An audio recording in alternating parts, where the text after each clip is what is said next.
दोस्तों नमस्कार। दोस्तों आज हम इस वीडियो में सहारा संबंधी जिस मुद्दा पर बात करने वाले हैं, यहाँ दो मुद्दा उठता है। कुछ लोगों का कमेंट आया है कि क्या सहारा इंडिया फिर से खुलेगी। दोस्तों हम आपको बता दें, सहारा इंडिया ऑफिस खुलेगी या नहीं खुलेगी, कस्टमर केयर से बात करने पर तो बोलती खुलेगी, लेकिन अभी फिलहाल नहीं खुलेगी। लेकिन इसी बीच सुनने में ये भी आया है कि कुछ जहां तहां कुछ ऐसा भी है जहां पर एजेंट पैसा उसीर रहे हैं। तो दोस्तों हम आपको इस वीडियो से अवगत करना चाहते हैं कि अभी आप पैसा न दे तो अच्छा है, क्योंकि सहारा के नाम पर बहुत सारे एजेंट पैसा वसूल रहे हैं तो गलत कर रहे हैं। क्योंकि आप उसी एजेंट से अगर आप अपना पैसा मांगेंगे तो क्या वो देंगे? नहीं देंगे, क्योंकि वो यही बात बोलेंगे कि पैसा तो हमने नहीं लिया, पैसा तो हमने लिया सो कंपनी को दे दिया। तो ये भी एक सच्चाई है। जो सहारा निवेशक जो पैसा एजेंट को देते हैं, एजेंट एक माध्यम होता है, वो पैसा ले जाकर तो ब्रांच में ही देता है। ये भी एक सच्चाई है। आप एजेंट को कितना कोसिएगा, एजेंट अपना घर द्वार सब बेच देगा फिर भी आपका पैसा नहीं सदेगा। इसलिए दोस्तों आप एजेंट के चक्कर में न रहे तो बेटर है, क्योंकि सरकार साफ साफ कर दिया कि ना आपको कंपनी से मतलब है, एजेंट से मतलब है। आप सीधा जो है कि आवेदन करें और अपना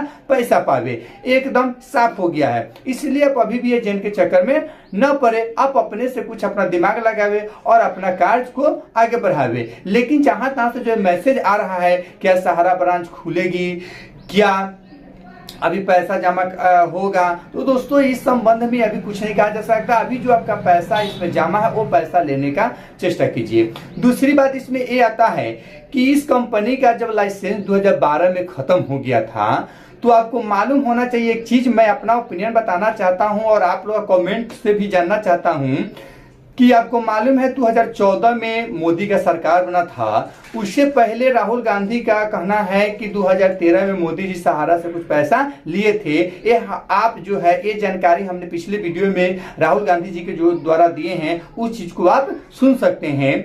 दूसरी बात आता है कि दोस्तों एक रिपोर्ट है, जिस रिपोर्ट के आप देख लीजिए। इस रिपोर्ट में हमारे देश के यशस्वी जो प्रधानमंत्री जी हैं उन्होंने क्या कहा था और आज क्या हो रहा है, तो रिपोर्ट को देखिए। गरीबों को बैंकिंग की मुख्यधारा में लाने के लिए प्रधानमंत्री नरेंद्र मोदी लगातार प्रयास कर रहे हैं।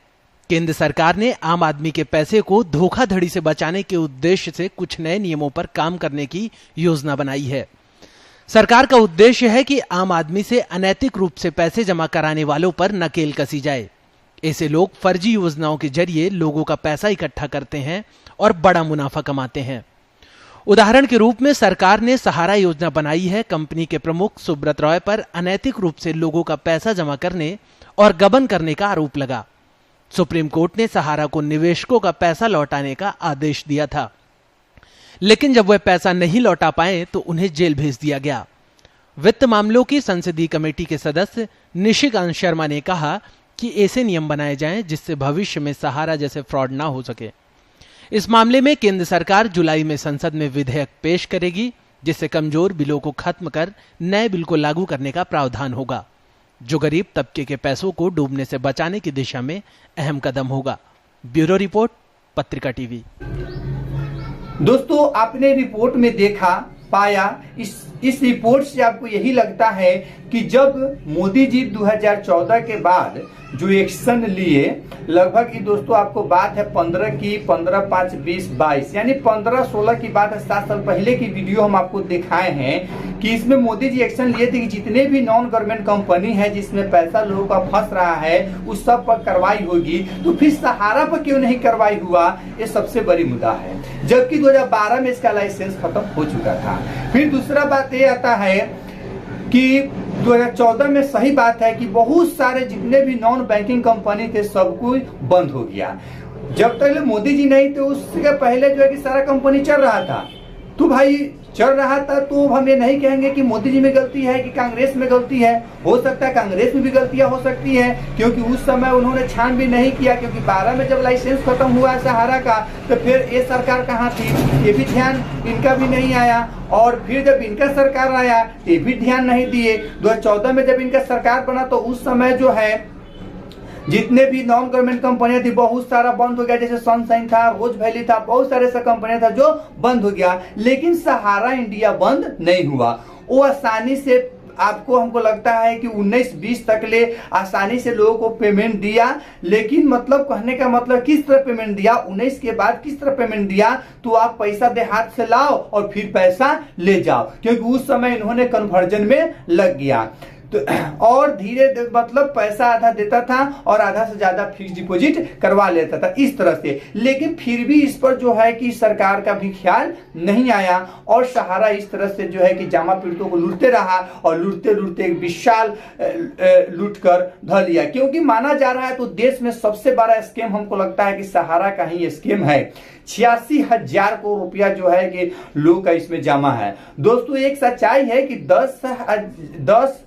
10 करोड़ निवेशक का नाम है, लेकिन देखिए कहने का मतलब है कि 10 करोड़ लोग नहीं हैं, क्योंकि कहने का इसका मतलब है कि एक आदमी के नाम से 50 बॉन्ड, 40 बॉन्ड, 80 बॉन्ड इस टाइप के जो है कि बॉन्ड मतलब एक आदमी के नाम पर है। लेकिन इसमें भी क्या दिक्कत है कि जैसे मान लीजिए कि सहारा का ब्रांच 4 गो था, सपोज दैट मेरे घर के निकट है, अब हम उसमें भी फिक्स डिपॉजिट करा दिए, दूसरे ब्रांच में भी करा दिए, तीसरे ब्रांच में करा दिए, चौथे ब्रांच में करा दिए। अब जहां करा वहां का थोड़ा मेंबरशिप हमारा अलग अलग हो गया और इस तरह से फंसाया जा रहा है कि आपका मेंबरशिप एक क्यों नहीं है। तो ये जो है कि सहारा सोसाइटी का गलत है, हमें क्या गलती है। हाँ, उनका ये कहना है सियासी पोर्टल का कि जब एक आदमी से जब 10 को फिक्स डिपॉजिट है तो एक ही जो है कि सदस्य संख्या होना चाहिए, लेकिन बहुत सारे ऐसे जमा करता है जिनका सदस्यता संख्या एक नहीं है। लेकिन कहने का मतलब है जब आपका सोसाइटी अलग है तो सब में तो अलग अलग होगा, लेकिन कुछ ऐसे व्यक्ति हैं जिनका एक ही सोसाइटी मेंबरशिप अलग हो गया है, तो ये ब्रांच जो जैसे ट्रांसलेशन हो रहा है उस हिसाब से हो जाता है। बट इसमें जो है कि सोसाइटी काम है कि इसका सफाई सीआरसी को देना। जब तक ले सहारा इंडिया सोसाइटी अगर सहारा प्रबंधन जब तक ले इसके बारे में सफाई नहीं देती है, लोगों का पैसा मिलने नहीं जा रहा है। तो दोस्तों हम तो अंत में यही कहेंगे कि हमको जब तक ले लगता है कि उग्र आंदोलन न होगा जब तक ले सहारा इंडिया पेमेंट पाना मुश्किल है। तो आप क्या कहते हैं कमेंट में जरूर लिखिएगा। तो चलिए हमें दीजिए इजाजत, हम फिर मिलते हैं किसी अगले वीडियो में। जय हिंद, जय भारत।